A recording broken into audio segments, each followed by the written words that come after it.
Mas mabilis ka bang magreklamo kaysa manahimik sa harap ng sitwasyong hindi mo lubos na maunawaan? Mapagpalang araw ng Martes, ginigiliw kong kapanalig. Purihin ang Diyos sa pagpanibago ng ating pag-asa sa kanyang kagandahang loob. Nasa ika-4 na araw na tayo ng pagnunobena natin sa Pasko. Ito po muli si Sister Lines ng Daughters of St. Paul. Mautunghayan natin kung gaano kabuti ang Diyos at walang imposible sa Kanya. Inalis niya ang kahihiyan ng mag-asawang Zacarias at Elizabeth nang biniyayaan sila ng anak sa kabila ng kanilang katandaan. Pakinggan natin ang kabuuan ng kwentong ito sa ating mabuting balita ngayon.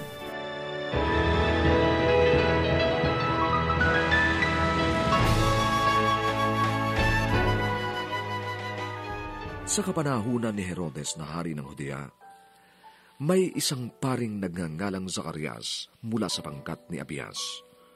Mula rin sa lahi ni Aaron ng kanyang asawa na Elizabeth ang pangalan.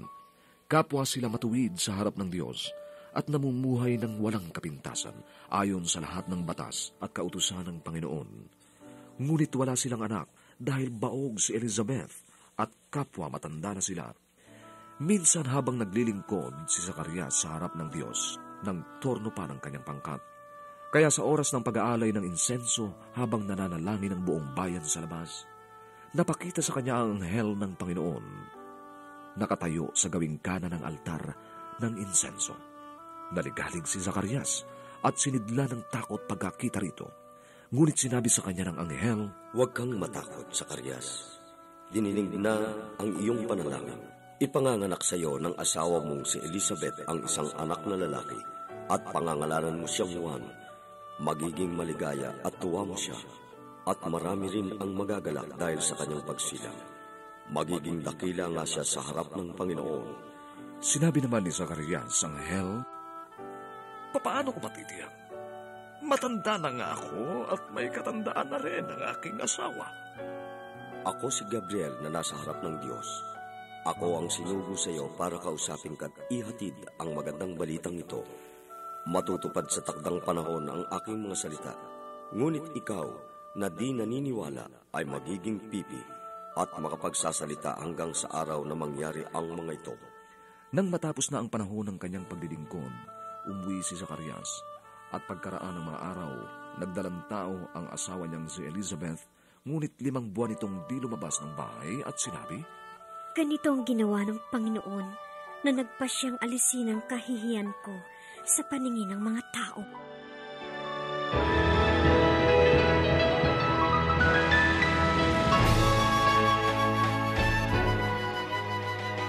Magandang araw mga panalig, Brother Vince po ng Society of St. Paul.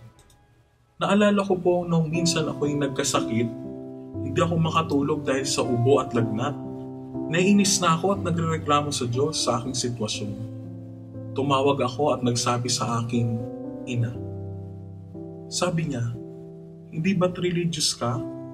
Nakalimutan mo na bang magtiwala sa Diyos? Manahimik ka at magdasal." Mula noon, tinigong ko yung aking bibig. Hinayaan kong mapipi saglit. Minulat ko yung aking mga mata upang makita ang mga tao sa aking paligid na may malasakit upang ako ay alagaan. Binuksan ko ang aking tenga upang marinig ko ang pagdamay ng mga tunay na kaibigan. Doon ko din napagtanto, tapat at mabuti ang Diyos sa aking buhay. Hindi ko man ito napapansin.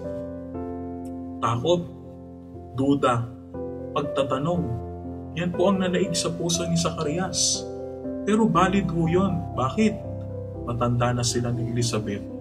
Ano pa ba yung kanyang aasahan? Pero iba po gumalaw yung Diyos. Iba po gumawa yung Diyos. Nagkaanak si Elizabeth at Zacarias. Mga panalig, kung minsan, hilig nating ikahon ng Diyos.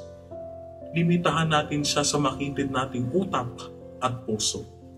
Mayabang tayo, hinahamak siya, at kung ano pa ang kayang gawin niya sa ating buhay.